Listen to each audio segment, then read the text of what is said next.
My name is Baroness Nicholson of Winterbourne. I've been a trade envoy since 2012, when Prime Minister David Cameron asked me to be the trade envoy for Iraq.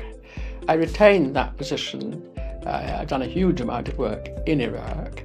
And in 2015, the following Prime Minister invited me to become trade envoy for 3 of the Silk Route countries, which are fascinating places: Kazakhstan, Azerbaijan, and Turkmenistan. And I've made a trip or 2 to Uzbekistan when there's been no one else available.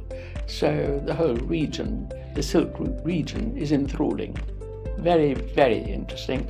Lovely people, all different, and masses and masses of openings for British trade and industry. I think always, and remember I'm a politician with a business background in computer software technology, always the most interesting is the people. So I vastly enjoy meeting the politicians, the presidents, and as many of the ordinary people as I can, who I will have the opportunity to meet when I visit local businesses.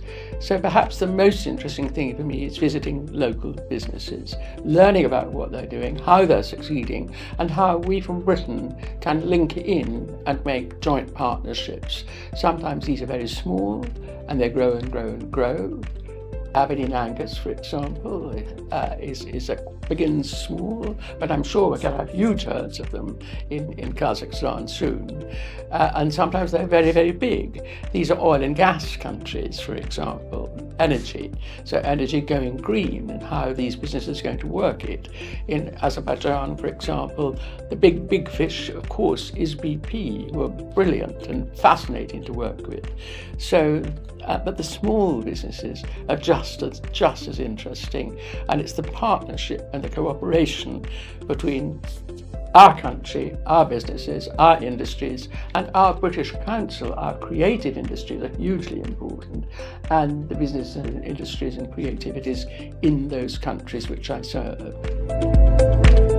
I don't really see them as markets. I know that's the proper word, but I see them as great excitements. They're fascinating places, wonderful people.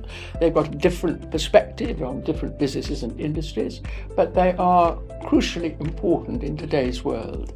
So to work closely with those countries is a tremendous honour, as a matter of fact, and I vastly enjoy it. I see or entertain or visit every single week people from one or other of the countries, businesses, industries, creative industries, politicians, civil servants. They come or I go to them every single week from one of the 4, and sometimes more than that.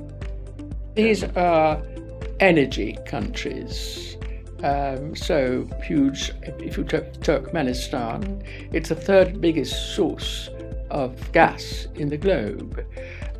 If you take Azerbaijan, massively important in energy and going from old-fashioned energy production to green energy. So that's very, very interesting.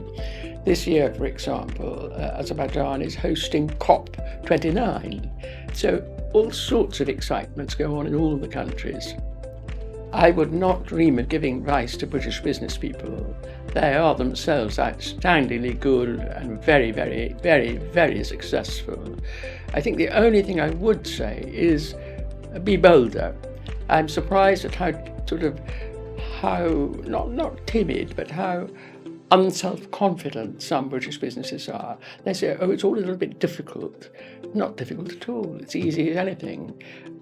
So it's that. I would like to push the next level of businesses out.